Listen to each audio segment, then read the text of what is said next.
Welcome to another episode of the Body, Mind, Spirit Show. Today, I'm so pleased because I have an amazing special guest who's going to talk to us all about health and Ayurveda. Varsha is a nutritionist, a yoga teacher, an Ayurveda practitioner, and an author. Varsha, welcome to the show. Thank you, Rita. It's great to be here. Thank you. So, how did you get started in holistic health, and where did the passion to serve in this field begin? So, long story short, actually, my story begins with my mom. I saw her journey through how yoga helped her heal after a car accident.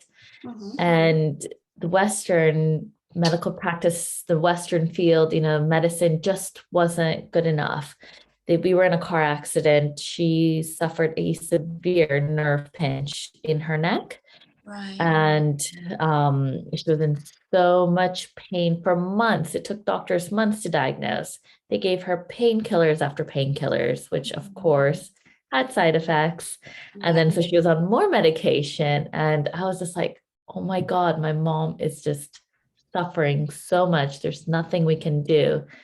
And then they gave her surgery as an option, but the odds of paralysis from the surgery were higher than the surgery even working. So a friend recommended yoga, and she did 6 weeks of yoga and she was completely better. So that just opened up my entire perception, because originally I wanted to, go into medicine, be a doctor. And that was the route I was headed towards. And then I was like, wait a second, here's this whole other realm of healing that's possible. And so, so I guess you could say it was my mom. She was like my guiding angel to just, make sure I go in the right direction. And so, yeah. Wow. Is she fully recovered now? She is fully recovered. This is nearly probably about 15, no, maybe more than that, probably about 20 years ago now. But yeah, she's all better. She's, doing well. She continues with her yoga practice. And yeah, it's amazing to see that when you try something different, that how much better sometimes you could do. Yeah. And I think it's all about trusting your instincts as well. I think we often look outward for those guidance, and especially with medicine, it's like, okay, this is the only alternative. But once you open your heart and your mind to actually there are others, and you just have to dig that bit deeper, that you find there are remedies that take you on a different journey, which obviously is what's happened to yourself. Yeah, I mean, healing's possible, I feel. I mean, you hear miracle stories all the time as well. But I feel like the healing is truly possible if you are willing to dig deep enough and sometimes try alternative approaches as well. Yeah. So in terms of your journey, did it start off with yoga, or did you actually explore Ayurveda first? What came first for you? So actually from there, you would think I went straight into yoga, but I actually ended up in studying Ayurveda first. Right.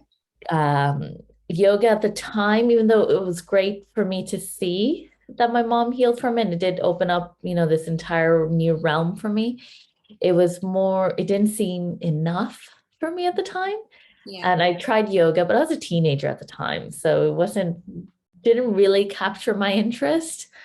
But Ayurveda did. The whole possibility of using herbs and natural remedies and all of that, that's what got me more interested. And then I grew up with a lot of natural remedies coming from an Indian family. It was a lot of home Ayurvedic remedies. My parents used them much. So I'm like, oh, maybe there is some truth to all of this. It wasn't just something that, my parents always just like pushed down us. there is more to it. So yeah, so I ended up going to this place called Maharishi International University in Iowa, the middle of nowhere, really, in American, right middle of America as well. Oh, And wow. I learned to meditate, and I learned all about Ayurveda, physiology and health education. And it was a whole new world that at the time was just quite new to the Western world as well. Yeah, definitely. But it was what people called a risky venture at the time, or risky studies, because there was no guaranteed work. Yeah. But it just felt right. So I went with it. Yeah, and I guess because it was new at the time, that obviously making a career out of it is, I guess a lot of people were kind of, are you actually going to make a career out of it? Whereas now, I guess there's a little bit more knowledge out there, not as much as, say, I would like there to be, and maybe yourself, but I think there's a lot more scope for it in today's society. Do you think? Absolutely. I think people are more willing to learn about Ayurveda now as well. Yeah. And people are more receptive that maybe, it's okay to go after complementary alternative approaches. Yeah. And also realizing that it doesn't have to be just one way or the other, that Ayurveda blends well with other practices, and it also blends well with even Western medicine. Yeah. So it doesn't have to be an all or nothing approach. Yeah, definitely. So our listeners are probably wondering, okay, so what exactly are the principles of Ayurveda? What is Ayurveda? Would you explain that for us? Yeah, absolutely. So Ayurveda is a Sanskrit word for medicine that originated in India. And in Sanskrit, Ayu means life, Veda means knowledge. So in some ways, you can consider it the total knowledge of life, or the science of life, the science of health. That is what it's really become, Yeah. is that medical approach of Ayurveda. But Ayurveda doesn't just teach herbal remedies or natural remedies. It's also a modality for prevention of disease, how to keep yourself healthy. It also has a whole branch of nutrition and what to eat. So there's lots of different approaches. Like there's even surgery within Ayurveda as well.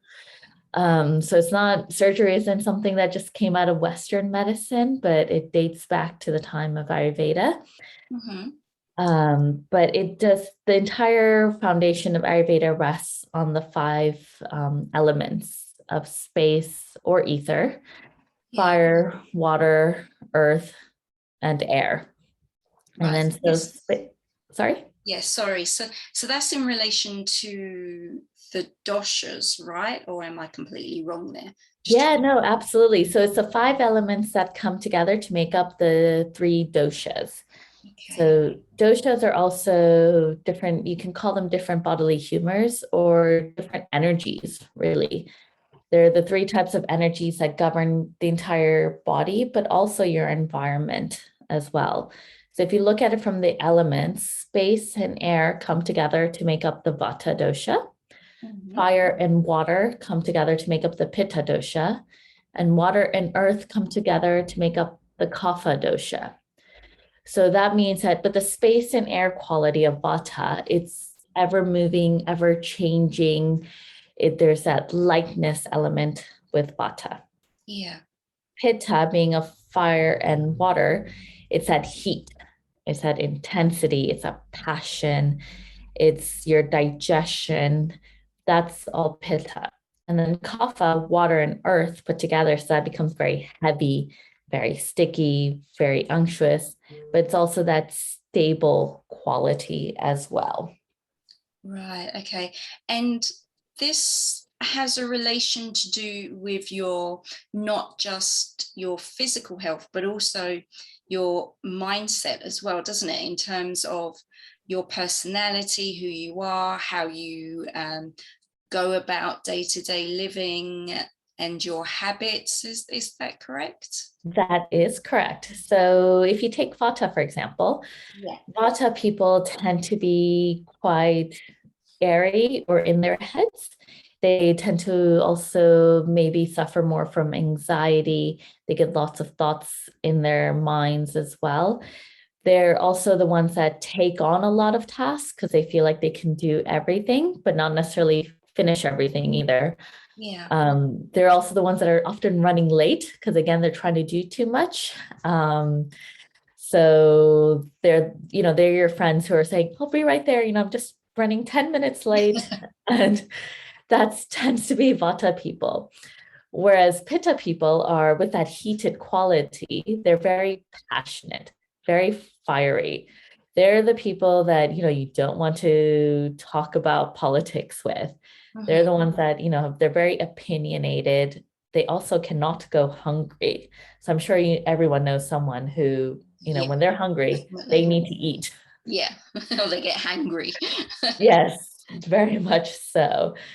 And then Kapha people, because of that earth and water quality, they tend to be maybe on the heavier side, but they're also the sweetest people you'll ever meet. They're stable, they're dependable, they're slow starters, so they like to take things easy.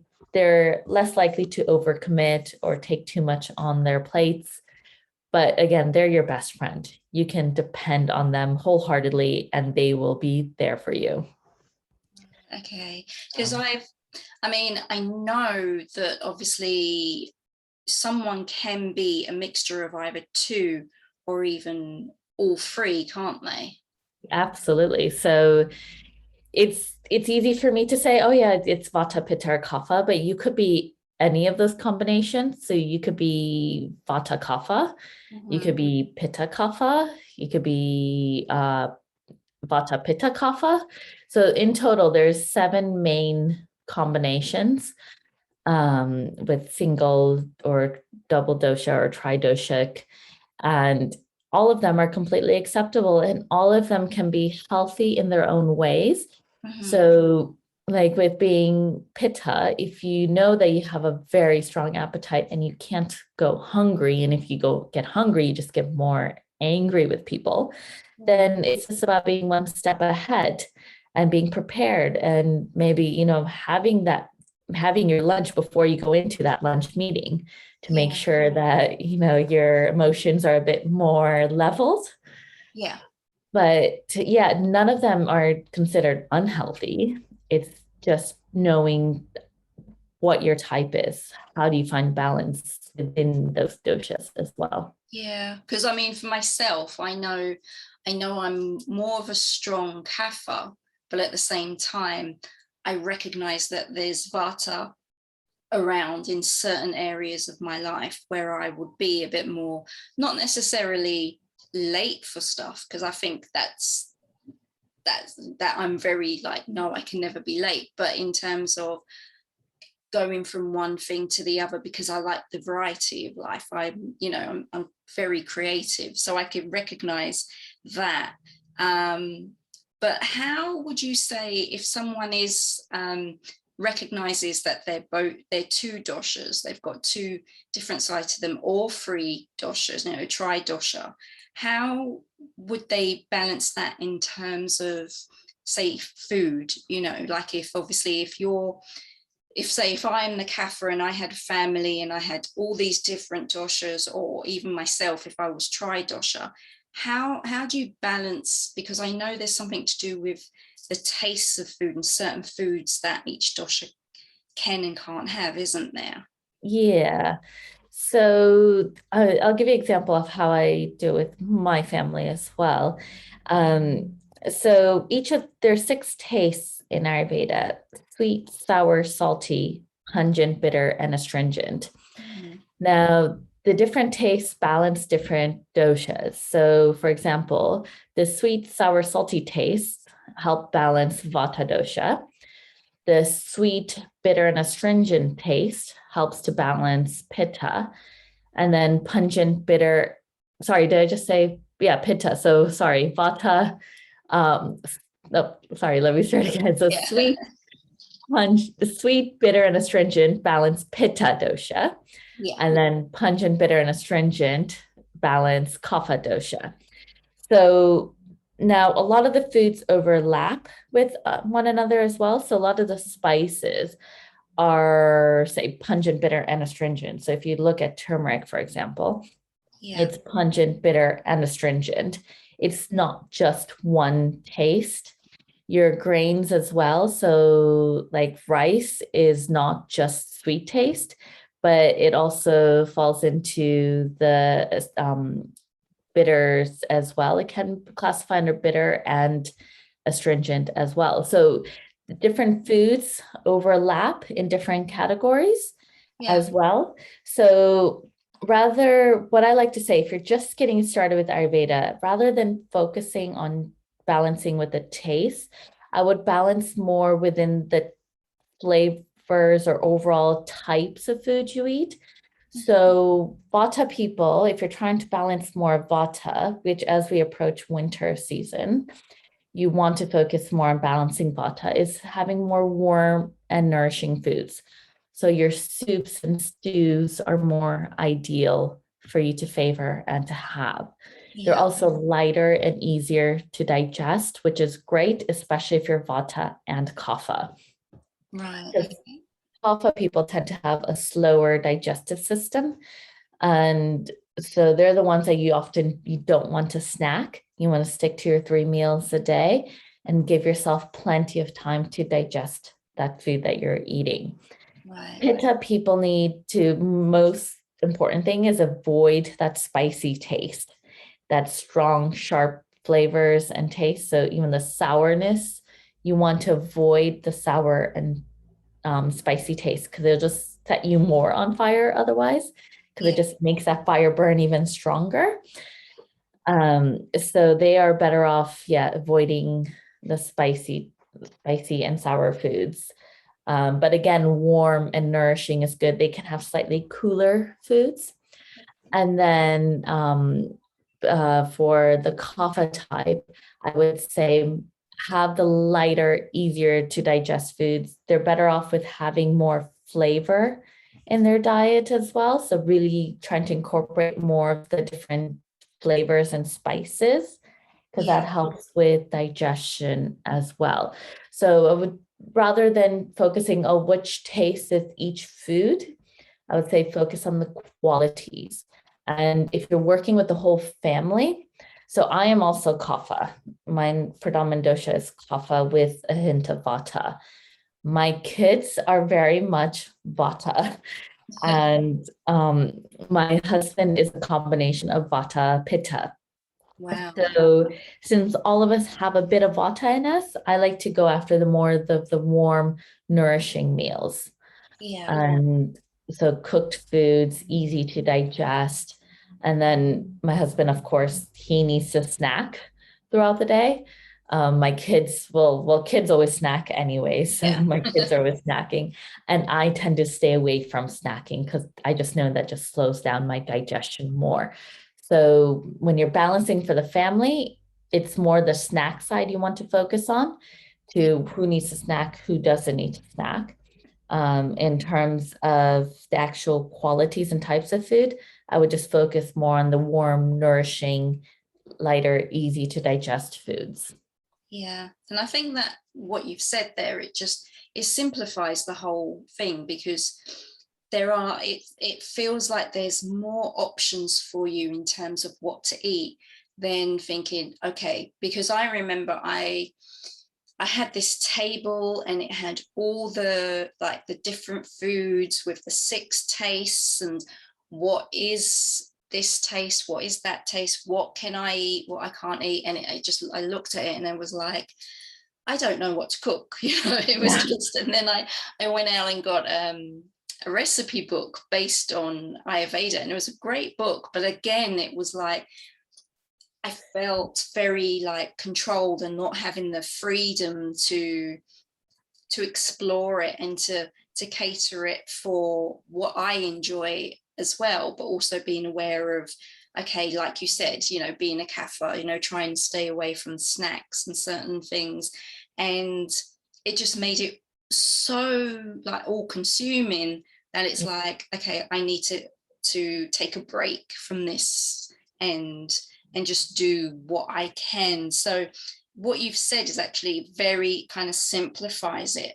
Are there any other tips that you could share for someone who was thinking about taking the Ayurvedic journey, how they could begin? Yeah, so I say begin with one step at a time, and maybe it's not even food related. You could start with routine. So Ayurveda is huge on self-care and making sure you take that time out to take care of yourself. Yeah. And so meditation is a big one with Ayurveda. So if you learn to meditate, start incorporating that before you establish new principles. There's also an element of dinacharya, which is basically your ideal daily routine. And according to that, different times of the day highlight different doshas. Yeah. So the hours between 6 and 10 is vata time of the day. 10 and 2 is pitta time of the day. And then 2 to 6 is kapha time of the day. Right. So, or sorry, vata time of the day. Did I say that right? Sorry, I think I just got that mixed up in my head. So let me just restate that again. So 2 to 6, the hours is vata time of the day. 6 to 10 is kapha time of the day. And then 10 to 2 is pitta time of the day. Right. Okay. Yeah. So if you follow that structure, what it means is that ideally, Ayurveda recommends that you wake up before 6 a.m. because then you carry that lightness, that movement, that energy with you throughout the day. Now, if you wake up between 6 and 10, and many of us have felt this where we wake up later in the day and we tend to feel quite lethargic because you bring that heavy quality with you, that heaviness energy with you throughout the day. So that's one place where you could start, is trying to wake up earlier. Likewise, with bedtime, you want to go to bed before 10 p.m. because once you hit 10 p.m., you get that pitta energy, and that can give you that second wind. How often have we felt that where, you're getting really tired around 9:30, and then you stay up late, and then all of a sudden you get that second wind and you're like, oh, I could keep going for a couple more hours. Yeah. That's pitta rekindling the fire and saying, okay, if you're going to stay up, let's do this. And it just gives you more energy. So then it just ends up disturbing your sleep even more. Wow. So you can think about bedtime. You can even think about meal timings. So lunch ideally should be your largest meal of the day, because that's when your digestion is strongest. So that's a big transition for many people, because we are often thought in the Western world to have dinner be the heaviest meal. Yeah. But if you have dinner as your heaviest meal, that not only weighs you down, digestion is slightly weaker towards the end of the day, but it can also disturb your sleep quality as well. So yeah, so you can start with looking at your daily routine and where can you make changes if food side seems overwhelming. Yeah, and I think that like you mentioned about routines and having them is so important because, like you said, because obviously I teach and practice meditation, and if by getting up early, if if you're someone who, oh, I don't have time to meditate, oh, I don't have time to do yoga or anything like that, any of that self-care stuff, by actually getting up early, you're actually giving yourself extra time in the morning of that quiet space for you to be able to do these things as well. Absolutely. And it's vata balancing as well. So meditation is tridoshic. So that means you balance all three doshas. But just by waking up early and not having to rush around as well, that balances vata. And when vata is happy, all your other doshas are happier as well, because vata is the king of the doshas. Right. Okay. Yeah. So if when all else fails and you're not sure where to start by balancing vata. That regularity, that structure. Vata loves structure. Vata loves routine. Right. Okay. That's a good tip there. So digestive health plays an important part of our mind, body, spirit connection. Can you explain a bit more of why digestive health is so important? Absolutely. So digestive health, Ayurveda says that imbalanced digestion is a root cause of all illness, of all disease, really. And the reason being is that we all have a digestive fire, or Agni, as it's referred to in Ayurveda. Yeah. And if you think about it in terms of even fire and cooking and things like that, it transforms your food, right? So if you put something raw on the stove or the hob, then that transforms the food to turn it from raw to cooked. Likewise, our bodies need to transform it from whatever we've eaten into the nutrients that we've consumed. And your health is only as good as your digestion can digest, metabolize, and assimilate the food that you've eaten. Because you can have the healthiest diet in the world, but if you can't absorb the nutrients, then that does you absolutely no good. And that can lead to mental health problems. It can lead to emotional problems. It can lead to, physical problems, all sorts of problems, because then you just don't feel nourished. Yeah. You just don't feel well then within yourself. Yeah, definitely. Because you see a lot of it on TV in terms of commercials, like they'll say, oh, take this tablet, or, drink, Gaviscon, or, just kind of just name a few, but it'll always like, have you got heartburn, or have you got indigestion? Take a couple of these every day and you'll be fine, and you can eat whatever you want. But that's not helping the digestive system, is it? It's like you're being dependent on something else, whereas you just change your diet. Exactly. I mean, the amount of clients I see they've tried Gaviscon or Omeprazole and all the medications for acid reflux and heartburn, and it's not any fun, and it takes away from the enjoyment of food as well. And to know that all those symptoms mean that you have something deeper that you need to address. Your digestion is not happy. And yes, you can take Gaviscon or, whatever else, and it will temporarily give you relief, but it's not helping you absorb any of the nutrients that you're eating or consuming. And what's the point if you're not enjoying your food either, right? Yeah, exactly. So I say any digestive imbalances, any sort of indigestion, get it checked, get it looked at. The sooner the better, because once those symptoms start, that's the perfect time it helps with the healing because it's quicker to heal. But the longer it's been a problem, the longer the journey takes. You have to be patient with yourself as well. But I mean, digestive health is something that everyone should just pay more attention to, I feel. Yeah, because obviously it's connected to your emotions as well. And it's just about the importance of self-care, isn't it? And just valuing who you are and your, not only yourself emotionally, but also physically and mentally. Yeah, absolutely. Absolutely. It's all connected, very much so. Yeah. So how do you balance living the holistic, healthy lifestyle as a busy businesswoman, wife, and mother? I know you've shared some tips on how you run in terms of nutrition in your household, but how do you balance everything?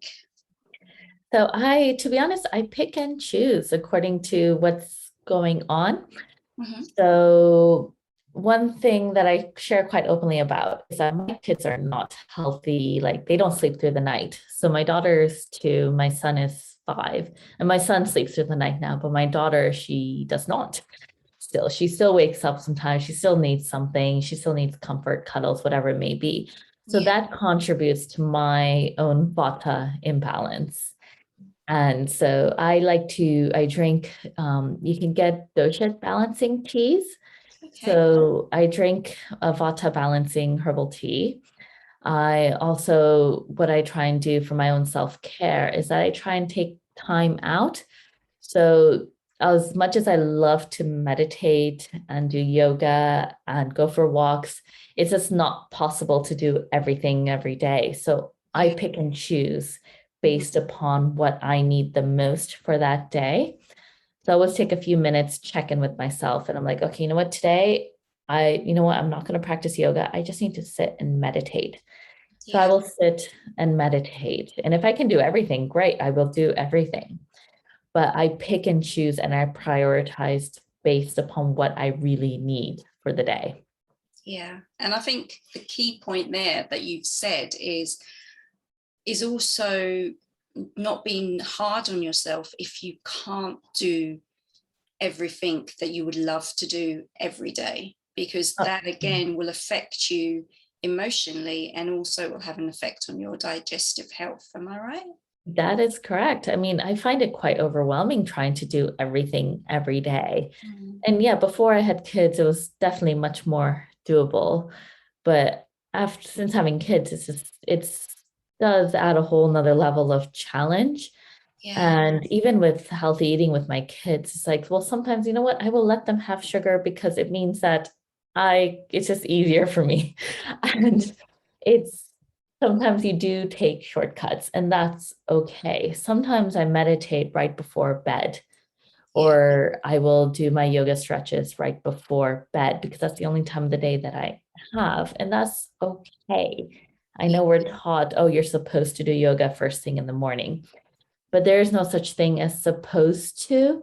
Yeah.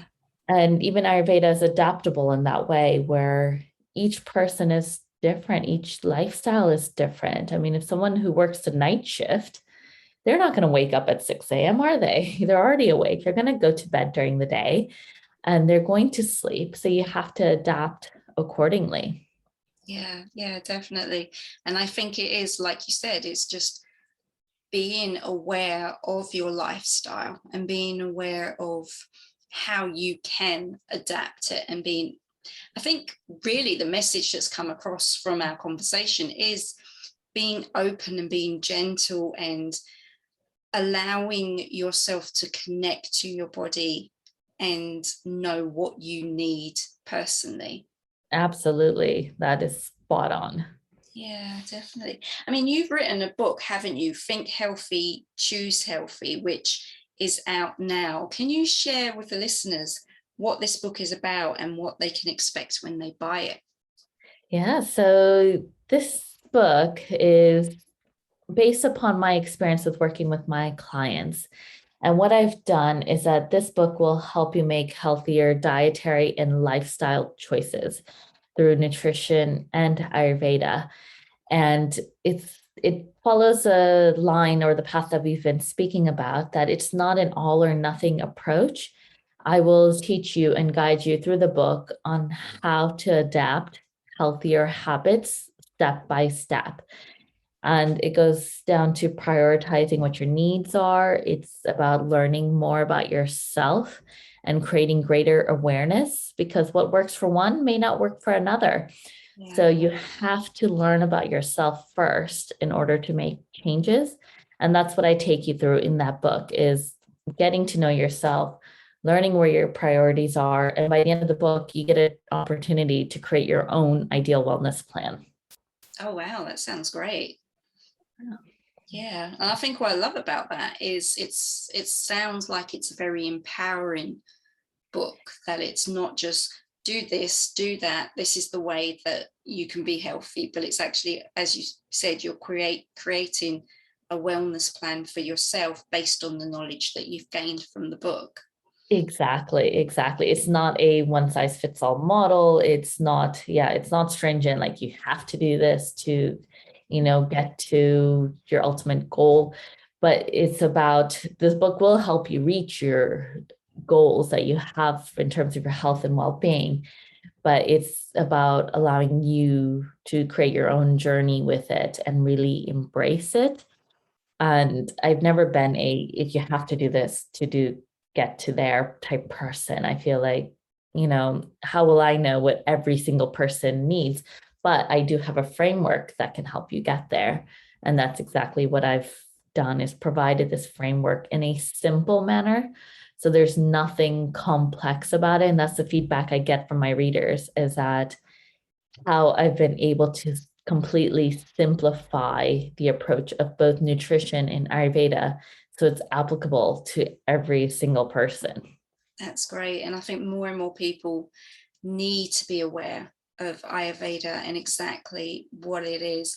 So if someone wants to find out what dosha they are, where would be the best place to go? I mean, do you do sessions based on helping people find out what their doshas are, or Yeah, absolutely. So I do a thorough dosha assessment with each of my clients Mhm. and with all my group coaching programs as well.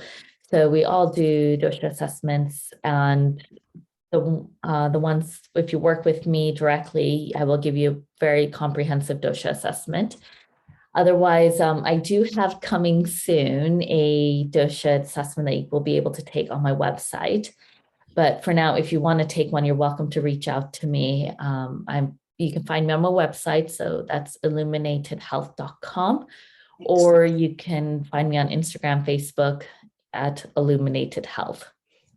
Brilliant. And have you got any last tips for our listeners if they've, just heard about Ayurveda and thinking about going on the journey, or just generally about being healthy and just changing their lifestyle for the better?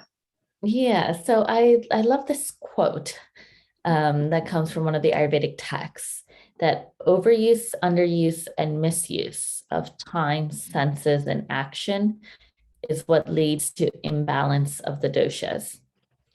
And so if you think about it, staying up late is a misuse of your time, your senses, your actions, when really you should be taking the time to rest, sleep, because that is when your body does its own healing work.